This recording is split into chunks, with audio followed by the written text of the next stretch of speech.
Good lad. Don't have too much battery left on my phone, but I just wanted to do a quick video on how well Jake's doing with his lead walking this morning. This is only my second time out with him on lead. He has a history of being a very typical gun dog breed. He's a pointer, and of course let's say, I know drive is a word that's kind of been cancelled, if you will, in the training world, so I'm going to be more specific. That the sequences that pointers like in the predation cycle, so it's orient, eye, stalk, chase.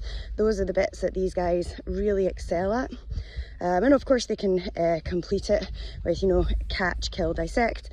But so the orient, the first part, is obviously, I would call that seeking. That's an easier way to think about it. Eye for these guys would be, well, the pointing part, and then to stalk as well. So they would point and stalk, and then the chase part is a bit that would get Jake into trouble. He would seek out birds, for example. He does like a bird, likes a bird, he's a bird dog. And then point at the bird, stalk the bird. But then chasing the bird is where it becomes problematic. So what we're working on is that it's a little bit taken out of, oh goodness, the name's going to evade me now because it's too early in the morning. Please forgive me, but a fantastic lady is wonderful training about predation substitute. And I'm going to bleed that into loose lead work, or loose long lining work. Let's put it that way. That's how much I prefer to think of it of that. So the compromise is when the pressure's on the lead, I'm standing stock still. Nice. When the pressure comes off, we move forward. If Jake wants to do what he's doing right now, which is obviously seeking, that's the orient part. So he's, going through grass, long grass and everything. That's absolutely fine, as long as I don't have this. So this really, really tight pressure on the lead. I'm building up an understanding using consistency and kindness. Good lad, praise. That when the pressure's off, when he doesn't feel that pressure on his lead, he can seek as much as he wants. He can point as much as he wants. I'll stand with him. And then, we can stalk together as well, absolutely. And by fulfilling all those needs, when it comes to the chase part, that's the only bit that I'm saying, hey buddy, we're not going to do that. Good lad. So by fulfilling the other parts that he really wants to do, which is, what a pointer is really built for, seek the prey, point the prey out to the hunter, and then we don't always want these dogs to chase it away because the hunter would want to come up and do what hunters do. Nice, good lad, nice. So every time he orientates towards me a little bit and takes that pressure off the lead, we move forward and the adventure continues. And by appreciating and understanding what it is that he finds fulfilling and motivating on a walk, good lad, we can already very, very quickly get good loose long lining skills, and we can enjoy our walk. It just doesn't look like, good lad, what people think lead walking would look like with a dog. So here's a good example of him kind of going into a bit of brush. I don't want to get too tangled. I'm not stressing about it, but I'm going to obviously be conscious of the fact that I don't want him to go too deep. But he's just standing there. He's just doing his eyeing at the moment. He's just pointing. And see that tail going. He's so happy. So while he's doing that, as long as I'm not getting tangled and he's not pulling me down a bank, which he's not, because he's quite happy just to do this part of the predation cycle. Yes, good boy. And as soon as he starts to orientate back towards me, I will use, obviously, a social reinforcement, which is praise, to tell him what a good job he's doing. Good boy. Look at that beautiful point. Nice, good lad. So I'm not kind of fitting into, I guess, traditional societal expectations of what I think this lead walk should look like. He should be by my side, not looking left or right, not, disengaged with the environment, only engaged with me. And by doing that, you're kind of setting yourself up for a heck of amount of frustration. So doing it this way letting him fulfill these needs, then we have a much happier walk and I get a much better response. So let's see what I have to practice, and as I say, this is only my second time walking him, so this would take time. What we'd have to practice is the disengagement part. Good lad. Because now I'm just kind of praising him and we continue the walk as long as this lead is nice and loose. But what I really want to be able to do is then be able to call him off. So that's a little bit of timing. So once he's had his fill kind of thing, and that's a judgment call and it takes a little bit of practice, but I should be able to then cue him to then come away and continue the walk and continue seeking basically along this beautiful kind of wild path. So let's see if it works. Okay, Jake, let's go.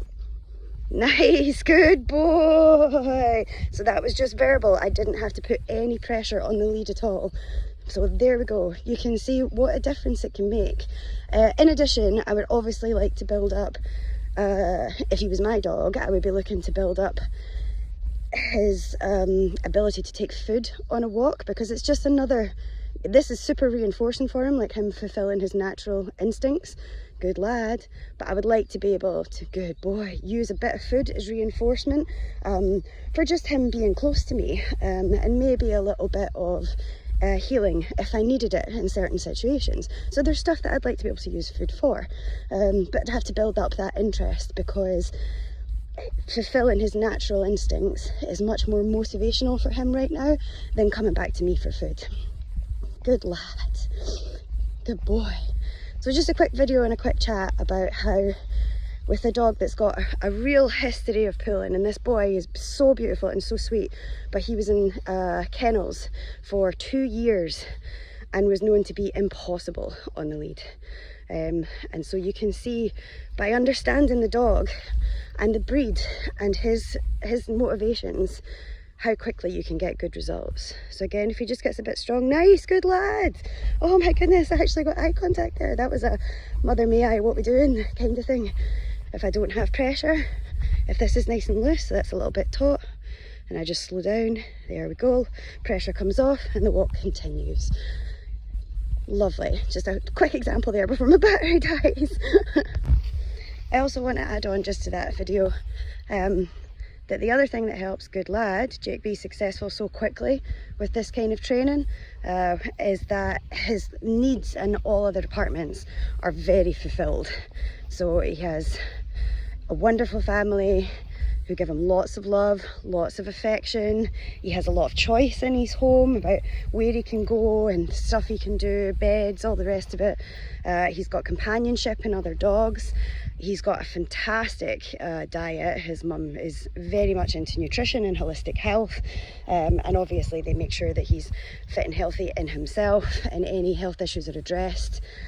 So because his needs in all our departments, or his cup is very full, basically, it means that you narrow down, yes, good boy, the ability to develop quickly in one specific area when other areas are very much fulfilled. Good lad. He's getting such a better understanding of what that lead pressure means. Lead pressure means we're not going forward. He comes back to get me, aka releases the pressure, and we can continue hunting together. In addition, one of the other needs that's really fulfilled is that this is not his only form of exercise. His parents have worked really hard on his recall, so they take him to safe, open spaces where he can run to his heart's content. So he has a really good amount of physical daily exercise as well, so he's not getting frustrated. And again, that means that opens up this training so much more when the dog is not physically frustrated. So it all plays a part.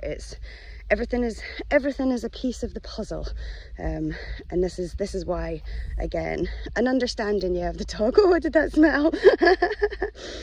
Not sure about that smell.